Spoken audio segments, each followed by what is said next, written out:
हर area के अपना कुछ ना कुछ प्रोडक्ट्स होते हैं जो उस एरिया के फेमस होते हैं, या that area is known for some particular products, जिसकी क्वालिटी वहां पे बहुत अच्छी होती है और जो वहां पर सस्ते में बनता है, फिर पूरे इंडिया में डिस्ट्रीब्यूट होता है। ऐसे होता है हर एरिया में? नहीं होता है। जैसे फॉर एग्जांपल, आप में से कितने यूपी से हैं? यूपी में एक जगह है खुर्जा, सुना है इसके बारे में आप लोग? खुर्जा का क्या फेमस है? पॉटरी। पॉटरी पता है ना क्या होती है? गमले होते हैं, ये होता है, वो होता है, पॉटरी प्रोडक्ट्स, प्लेट, ये वो व्हाटएवर, है ना, सेरेमिक भी बोलते हैं उसको शायद। तो पॉटरी की वहां पर बहुत सारी इंडस्ट्रीज है, बहुत सारी फैक्ट्रीज है। वहां पर जो चीज 100 रुपए की मिलती है, वो अगर आप यहाँ पर जाकर के थोड़ा सर्वे करोगे, दिल्ली में, बॉम्बे में, ऐसी जगहों पे, तो वहां पर वो 500 रुपए से 1000 रुपए, 2-2000 रुपए तक की मिलती है। इतना डिफरेंस है। तो अगर आप वहीं पर रह करके, उसी एरिया में रह करके, ऐसे गुजरात में कुछ एरियाज है जहां की मान लो साड़ी फेमस है, कहीं का कुछ फेमस है, कहीं का कुछ फेमस है, कुछ ऐसा जिसको आप पूरे वर्ल्ड में एक्सपोर्ट कर सको, मतलब पूरे वर्ल्ड को टारगेट कर सको। चलो वर्ल्ड को भी अभी हटा देते हैं शुरू के लिए, इंडिया से आप शुरू कर सको। तो अगर आपको डिजिटल मार्केटिंग आती है तो ये कितना मुश्किल है आपके लिए, अगर एक्चुअल में आती है तो। और मैं यहाँ पे डिजिटल मार्केटिंग के साथ एक चीज और ऐड कर देता हूं, अगर एक्चुअल में आप सीरियस हो बिजनेस को लेकर के, तो आइडियाज इंपॉर्टेंट नहीं है, प्रोडक्ट बनाना इंपॉर्टेंट नहीं है, मार्केटिंग सीखना ज्यादा इंपॉर्टेंट है। आपने कुछ आइडिया भी बड़ा कमाल का आपके माइंड में आ गया, या आपने कहीं से सुन लिया, या मेरा ही कोई आइडिया सुन लिया और सुन करके उसको करने लग गए, लेकिन मार्केटिंग की एबीसीडी भी नहीं पता है, फेल हो जाओगे। तो marketing is more important than manufacturing. और इनफैक्ट आपको मजेदार बात बताता हूं, अगर आज की डेट में आप कोई भी प्रोडक्ट खरीदोगे, कैसा भी प्रोडक्ट, उसमें ध्यान से आप पैकेजिंग में पढ़ोगे ना, तो उसमें क्लियर लिखा होता है manufactured by and marketed bye. Even the biggest of brands वो भी यही कर रहे हैं, वो खुद नहीं बनाते हैं, ऐसा लगता है हमको कि वो खुद बना रहे हैं, खुद नहीं बना रहे, कोई और बना रहा है, वो मार्केटिंग कर रहे हैं। छोटे से छोटा ब्रांड, बड़े से बड़ा ब्रांड, सब यही कर रहे हैं आज की डेट में। तो अब इसको थोड़ा ध्यान से समझते हैं कि अगर मार्केटिंग सीखनी है तो अब क्या करें। एक बुक है फिलिप कोटलर की, marketing management by Philip Kotler. इतनी मोटी बुक है, पढ़ने में कुछ दिन लगेंगे, लेकिन अगर आप एक्चुअल में सीरियस हो बिजनेस को लेकर के, पढ़ लो एक बार। मेरा एक बार में समझ ही नहीं आया। हाँ, वो एक बार में समझ नहीं आएगी, 2 बार पढ़ो, 3 बार पढ़ो, 4 बार पढ़ो। पढ़ने में कुछ जा तो नहीं रहा है ना। और किस लिए पढ़ रहे हो? कोई एग्जाम देना है जाकर के, कहीं से नंबर आएंगे, या कोई आपको नंबर देने वाला है? किस लिए? कि भाई बिजनेस करना है तो मार्केटिंग आनी ही चाहिए, आपका माइंड मार्केटिंग माइंड होना चाहिए। तो आप ऐसी ऐसी जगह पे बिजनेस देख लोगे, ऐसी छोटी मोटी जगहों पे जो सुनते ही आदमी कहेगा ये क्या है, ये कोई काम है, वहां पर भी आपको बड़े बड़े बिजनेसेस नजर आएंगे, अगर मार्केटिंग माइंड है तो। मार्केटिंग माइंड नहीं है तो बड़े से बड़ा भी आइडिया आपके सामने पड़ा होगा, आप उसको भी छोटा बना दोगे, छोटी सोच में फिट कर दोगे। मार्केटिंग से चीजें बड़ी होती है।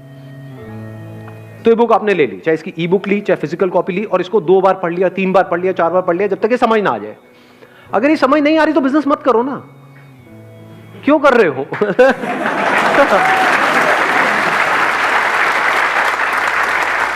अब 2 बार पढ़ो, 3 बार पढ़ो, 4 बार पढ़ो, जब समझ आ जाए, मान लो 1 महीना लगा इस प्रोसेस में, तब सोचो बिजनेस करने का। अब कहो कि हाँ यार मेरे को फंडे तो समझ आ गए, फंडामेंटल्स मतलब थ्योरी समझ आ गई है बिजनेस की, अब प्रैक्टिकली करना है। तो पहले आपने वो बुक पढ़ी, उसके बाद में डिजिटल मार्केटिंग को सीखा, अब वो भी आपको अच्छे से समझ आएगी, क्योंकि मार्केटिंग इज मार्केटिंग। समझ गए ना, बेसिक फंडामेंटल सेम है, बस मीडियम अलग है।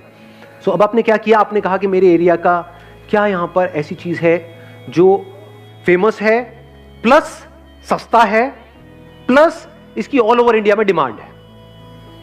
ऐसा भी ना हो कि आपके एरिया में कोई चीज बनती है खाने पीने की, लेकिन और जगह पे उसमें किसी का कोई इंटरेस्ट ही नहीं है, या फिर अगर वो बनती भी है तो वो बनते ही 2 घंटे पे खराब हो जाती है। अब आप कहोगे मैं इसको पूरे इंडिया में करूंगा, तो तब तक तो भाई काम हो जाएगा। तो आपको क्या करना है, ऐसा कोई प्रोडक्ट ढूंढना है जिसको आप भेज भी सको। अब पॉटरी में क्या प्रॉब्लम आने वाली है, जैसे ही आप उसको कुरियर करोगे, there is a strong possibility वो टूटेगा। तो आपको यहां पे इस बिजनेस में सबसे पहले क्या फिगर आउट करना है, पैकेजिंग। साड़ी में ये प्रॉब्लम नहीं है, सूट में, लहंगे में, इन सब चीजों में ये प्रॉब्लम नहीं है, बट इसमें तो है ना।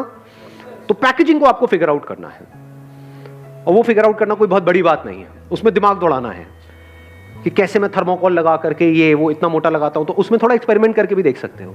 कुछ पैक किया, यहां से किसी को, अपने किसी रिलेटिव को कोरियर किया, जैसे मान लो वहीं पे रहते हो, यूपी में, मेरठ में, या वहां पे कहीं भी आप रहते हो, तो वहां से आपने कहीं किसी को कोरियर किया, फिर पूछा फोन करके, दिल्ली में, बॉम्बे में आपके रिलेटिव्स रहते होंगे, इसको क्या बोलते हैं, R&D, मतलब रिसर्च एंड डेवलपमेंट, समझ गए। आपने अलग अलग तरह की पैकिंग करके भेजा, उस पर नंबर लिख दिया 1 2 3। आपने पूछा अच्छा कौन सा सबसे बेस्ट कंडीशन में आया है, कौन सा टूट गया है। तो आपने जब ये R&D कर लिया और आपको कॉन्फिडेंस आ गया है कि मैं इस तरीके से भेज सकता हूं, अब आप क्या कर सकते हो, एक वेबसाइट बना सकते हो, क्योंकि डिजिटल मार्केटिंग आती है आपको। अब देखना, ध्यान से समझना, दो तरह के बिजनेसेस होते हैं। एक होता है एक तरह का मॉल, जैसे फॉर एग्जांपल Amazon हो गया, फ्लिपकार्ट हो गया, वो एक तरह का शॉपिंग मॉल है जहां पे सब कुछ मिलता है। एक होते हैं स्टोर्स ऑनलाइन, जहां पे एक पर्टिकुलर नीश सेगमेंट को टारगेट किया जाता है। नीश होता है मतलब इतने बड़े में से एक छोटे से सेगमेंट में आप एक्सपर्ट बन गए। जैसे ये वाली वेबसाइट्स भी हैं, प्लस ग्रोसरी की भी वेबसाइट्स हैं। हाँ, जबकि वहां पे ग्रोसरी भी मिलती है, फिर भी ग्रोसरी की एक अलग वेबसाइट है। बच्चों के प्रोडक्ट्स भी वहां पर मिलते हैं, लेकिन बच्चों के प्रोडक्ट्स की कुछ वेबसाइट्स हैं जो बहुत सक्सेसफुल हैं। तो वो क्या हो गए, वो स्पेशलाइज्ड हो गए एक पर्टिकुलर एरिया में। तो आप भी कुछ ऐसे ही करने वाले हो। आपको क्या करना है, एक नीश को आपने पकड़ लिया। नीश क्या है, पॉटरी को पकड़ा फॉर एग्जाम्पल। अब आप इसको इस तरीके से देखो, पूरे इंडिया में कहीं भी किसी को भी इससे रिलेटेड कोई भी प्रोडक्ट चाहिए, इसी सेगमेंट में हजारों प्रोडक्ट्स आते हैं। कप प्लेट से लेकर के गमले होते हैं, वास होता है, कुछ शो पीसेस होते हैं, बहुत तरह के प्रोडक्ट्स हैं, हजारों प्रोडक्ट्स आते हैं। इसकी आपने अपनी एक वेबसाइट बना ली, इसमें कोई प्रॉब्लम है? क्या आप प्रोडक्ट खुद बना रहे हो? प्रोडक्ट्स ऐसे चुनो जो आपको पता है कि जिसकी क्वांटिटीज रेडिली अवेलेबल होती है। आ रही है पूरी बात समझ में आ रही है? बिजनेस मॉडल समझ आ रहा है ना? हाँ, ऐसा कोई प्रोडक्ट मत पकड़ लेना कि जो आपको अभी तो मिल जाए, लेकिन मान लो उसके 100 ऑर्डर आ गए, अब वो प्रोडक्ट है ही नहीं, अब आप शिप ना कर पाओ। तो ऐसे प्रोडक्ट्स होने चाहिए जो आपको पता हो कि सबसे ज्यादा जो चलने वाली आइटम्स है, जो आपको पता है पिछले कई सालों से बन रही है और आगे भी बनती रहेगी, वो आप पहले ही उससे रिटेलर से पूछ लेना। अभी बहुत बड़े लेवल के टाइप के बारे में मत सोचो, मतलब you don't need to go directly to the manufacturer, क्योंकि वो सबसे पहले आपसे ये पूछेगा आपने किया क्या है, आप हो कौन, समझ गए? लेकिन उनके जो रिटेल आउटलेट्स हैं, वहां जो बंदे बैठे हैं, मान लो 2 4 5 साल से 10 साल से जॉब करते हैं, उनको पता तो सारा है कि क्या बिकता है क्या नहीं बिकता है। तो वहीं से आपने कुछ रिटेल में ही प्रोडक्ट्स परचेज कर लिए, समझ गए ना? कितने की इन्वेस्टमेंट हो गई आपकी? मान लो 10,000 रुपए की। अब आपको चाहिए एक ई कॉमर्स स्टोर, वो कहां से बनेगा? ई कॉमर्स वेबसाइट चाहिए, Shopify. Shopify is the best platform अगर आपको अपनी वेबसाइट बनानी है या एक ई कॉमर्स स्टोर बनाना है। अब ध्यान से समझो शॉपिफाई का क्या बेनिफिट है, क्योंकि अगर आप किसी से वेबसाइट बनवाने निकल गए, ज्यादातर हम गलती क्या करेंगे, मेरा एक दोस्त है, इसने थोड़ी सी प्रोग्रामिंग सीखी है, मैं इससे बनवा लूंगा। आप भी मरोगे, वो भी मरेगा, वो वेबसाइट कभी तैयार ही नहीं होगी। बनाते रहो और उसके बाद इतने बग्स होंगे उसके अंदर, बग्स पता है ना? हाँ, इतने बग्स होंगे कि वेबसाइट चलेगी ही नहीं, रोते रहोगे बैठे बैठे। तो ये गलती कभी मत करो, इसमें एक तो टाइम भी आपका वेस्ट हो रहा है, प्लस कॉस्ट भी ज्यादा लगने वाली है किसी और से अगर आप बनवाओगे। शॉपिफाई में क्या हुआ, एक ऐसी वेबसाइट है जो अगर आप खुद बनवाने निकल जाते हो तो कम से कम उसमें पता है कितना खर्चा आएगा? जिस लेवल की वो वेबसाइट है, लाखों रुपए लगने वाले हैं। तो स्मार्ट वर्क करो ना, हार्ड वर्क क्यों कर रहे हो? हार्ड वर्क क्या है कि मैं खुद बनाऊंगा अपनी वेबसाइट। उस लेवल की वेबसाइट बनाने में आपको कई साल लगेंगे, प्लस लाखों रुपए लगने वाले हैं। तब भी पक्का नहीं है कि आपकी उस लेवल की वेबसाइट बन पाएगी या नहीं, क्योंकि उसके पीछे हजारों प्रोग्रामर्स काम कर रहे हैं। उनका जो प्लेटफॉर्म है उसके पीछे हजारों लोग काम कर रहे हैं। वो वेबसाइट आपको कितने में मिल जाती है? शॉपिफाई का स्टार्टिंग प्लान क्या है? $29 पर मंथ, मतलब कितने का हो गया? 2,000 रुपए महीना हो गया। 2,000 रुपए महीने में अपने खुद के डोमेन के नाम से एक ई कॉमर्स स्टोर आपका बन गया है। आप ये कह लो 2,000 रुपए महीने में आपका एक स्टोर खुल गया है। देखना, दो तरह के अलग अलग माइंडसेट हैं। एक माइंडसेट है टिपिकल जो आपके पेरेंट्स का होगा या जो पुरानी जो पिछली जो जनरेशन है उनका होगा। वो क्या होगा, अच्छा एक काम करना है, दुकान खोल लो। कहना आसान है बट करने में कितने पैसे लगते हैं? लाखों रुपए चाहिए। पहले उसका रेंट, फिर उसको बनवाना, इंटीरियर, ये वो, फिर स्टॉक करो, ये करो, पता नहीं क्या क्या। और प्लस वो स्टोर जो आपने खोल भी लिया किसी एक जगह पे, तो वो एक ही जगह पे तो है। मैं जिसकी बात कर रहा हूं ऑनलाइन स्टोर, वो किस जगह पर है? आप 2,000 रुपए महीने में पूरे वर्ल्ड में पहुंच चुके हो, यानी खुर्जा बैठे बैठे आप यूएस में भी प्रोडक्ट्स बेच सकते हो। आपको कुछ नहीं करना है, शॉपिफाई में वो सारे ऑप्शंस ऑलरेडी है कि अगर कोई यूएस से आएगा तो उसको वहां पर जो प्राइसिंग है वो डॉलर्स में दिखेगी। कोई यूके से आएगा तो उसको वहां की करेंसी में दिखेगी, यूरोप से आएगा तो वहां की करेंसी में दिखेगी, इंडिया से आएगा तो यहां की करेंसी में दिखेगी। ये सब ऑटोमेटिक होगा, आपको कुछ नहीं करना है, आपको सिर्फ वहां पे लिस्ट करते चले जाना है अपने प्रोडक्ट्स को। तो अगर आपने अपना एक ऐसा ई कॉमर्स स्टोर बना लिया, पहले आपने एक प्रोडक्ट ढूंढ लिया, ये प्रोडक्ट आपको समझ आ गया कि हाँ पूरे वर्ल्ड में पोटेंशियल तो है, लोगों को चाहिए ये प्रोडक्ट। एक तो तरीका है वो वहीं जा करके किसी स्टोर से खरीदे, एक है ऑनलाइन खरीदे। तो आपने अपना स्टोर बना दिया, उसका नाम रख दिया फॉर एग्जाम्पल potterybazaar.com। बाजार इसलिए क्योंकि बाजार is not just an Indian word, ये यूएस में भी लोग समझते हैं। तो नाम भी आपने ऐसा रखा जो इंटरनेशनली लोगों को समझ आए, मतलब इंडियंस को भी समझ आया, बाहर को भी समझ आया, सबको समझ आ गया। सो अब आपने क्या किया, अपना एक स्टोर बना लिया। उस स्टोर में आपने क्या किया, कुछ प्रोडक्ट्स खरीद लिए। एक तरीके से वो आपके पास में बेसिक स्टॉक हो गया कि अगर एकदम से एक प्रोडक्ट का ऑर्डर आ गया तो वो तो आपके पास ही पड़ा है, वो आपने एज इट इज दे दिया।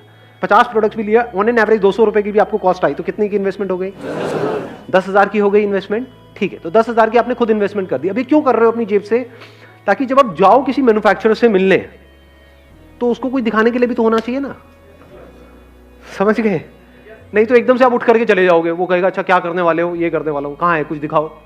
ना आपके पास कोई वेबसाइट है, ना कोई स्टोर है, सिर्फ बातें हैं। तो आपने अपना स्टोर बना लिया 10,000 रुपए में, और प्लस 2,000 रुपए महीना आपका वहां पे उसको आपको शॉपिफाई वालों को देना। आपका स्टोर तैयार है, आपका अपना डोमेन नेम से। अब आप एक ई कॉमर्स स्टोर के ओनर हो। अब उस विजिटिंग कार्ड के साथ अगर आप जाते हो, क्योंकि वो लोग ट्रेडिशनल टाइप के हैं, ये जो मैन्युफैक्चरिंग वाले हैं ना, इनके लिए ऑनलाइन एक स्टोर होना अपने आप में बहुत बड़ी बात है। उनके लिए क्या है कि आपने एक स्टोर बनवाया है, ऑनलाइन वेबसाइट बनवाई है लाखों रुपए खर्च के। अब आप दोनों एक लेवल पे हो, बात करने के लिए एक लेवल पे आना जरूरी है ना। पहले अपने माइंड में पहले एक लेवल पे आ जाओ, बाद में उनके सामने एक लेवल पे आओगे। ध्यान से समझना मेरी इस बात को, ये मैं बता रहा हूं। जब तक आपके खुद के माइंड में आपकी वैल्यू नहीं बढ़ेगी, सामने वाला आपकी वैल्यू नहीं करेगा। आप कौन हो? आप फाउंडर एंड सीईओ हो पॉटरी बाजार के।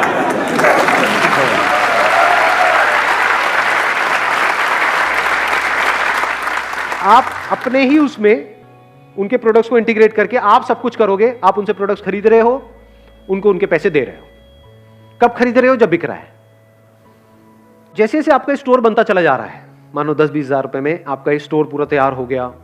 अब आ जाता है इसकी मार्केटिंग कैसे करनी। इसीलिए मैंने कहा पहले marketing management by Philip Kotler पढ़ो, फिर डिजिटल मार्केटिंग सीखो, फिर ये सब करो। जब बेसिक कॉन्फिडेंस आ जाए कि हाँ मैं मार्केट कर लूंगा, कि कैसे ऐड करनी है अब इस वेबसाइट की, कैसे यहां पे लोग आएंगे, कैसे खरीदेंगे, क्या होगा, वो पूरा आपने पहले ही स्टडी कर लिया है।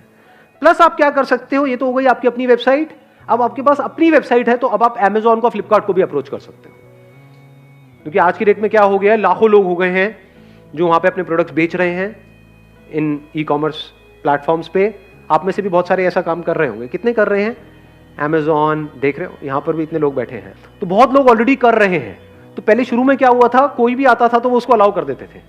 आज उनके भी अपने नॉर्म्स स्ट्रिक्ट होते चले जा रहे हैं, अब वो हर किसी को नहीं लेते हैं। But if you have your own e commerce store, अब अगर आप इन लोगों को अप्रोच करते हो, Amazon को, फ्लिपकार्ट को, तो अब आप एक लेवल पे हो, तो वो भी आपको सीरियसली लेंगे। बिना किसी ऑनलाइन स्टोर के आप वैसे ही उनसे बात करते हो तो वो आपको ऐसे देखेंगे कि हाँ ठीक है, हमको हजारों लाखों लोग अप्रोच कर रहे हैं, आप भी उसी में से एक हो। बट अगर आपके पास में कुछ है, कुछ इंटरेस्टिंग, तो वो आपको सीरियसली लेंगे। आप समझे मैंने क्या बोला है? तो आप खुद भी डायरेक्टली भी कर रहे हो अपनी वेबसाइट के थ्रू पूरे वर्ल्ड में, प्लस इनके थ्रू भी कर रहे हो। प्लस अगर विजन और बड़ी है तो ebay.com को भी आप अप्रोच कर सकते हो। उनकी 2 तरह की वेबसाइट है, एक .com है, एक .in है। .in मतलब इंडिया के लिए हो गई, .com मतलब अगर उस पर आपका प्रोडक्ट लिस्ट हो गया तो आप यहीं बैठे बैठे, मतलब खुर्जा में बैठे बैठे आप यूएस की मार्केट को भी कैप्चर कर सकते हो, जहां पे वो लोग डॉलर्स में पे करेंगे। और उनके लिए अगर उनको चीज समझ आती है तो पैसे मायने नहीं रखते हैं। अगर एक प्रोडक्ट आपको मान लो $1 का पड़ रहा है और वो आपने $10-20 का भी बेच रहे हो तो कोई बड़ी बात नहीं है। और कितना बिक सकता है उसकी कोई अपर लिमिट है ही नहीं। और ये सब जो मैं कह रहा हूं ना, ये मत समझना ये सब थियोरेटिकल है, लोग ऐसा कर रहे हैं। बहुत लोग इंडिया में ऑलरेडी ऐसा कर रहे हैं, लेकिन किसी को पता नहीं है, क्योंकि कोई किसी को बताता नहीं है। ये सारे पत्ते खुल रहे हैं अभी यहाँ पर। ये सारी इंफॉर्मेशन अंदर की जो है ना, ये इनसाइड इंफॉर्मेशन है, ये लीक हो रही है।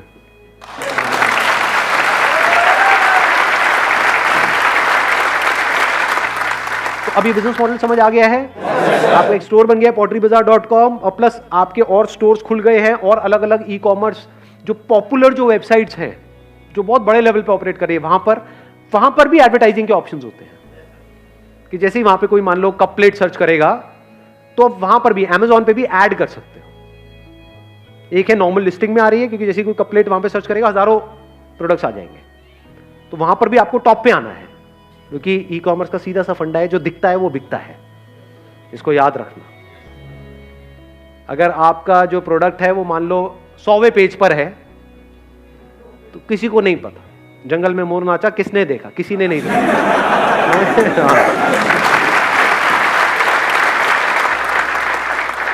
तो यहां पर आपको डिजिटल मार्केटिंग काम आने वाली है, क्योंकि ज्यादातर लोग क्या करते हैं, अपना स्टोर तो खोल देते हैं, फिर किसी ना किसी को हायर करते हैं अपनी मार्केटिंग करने के लिए।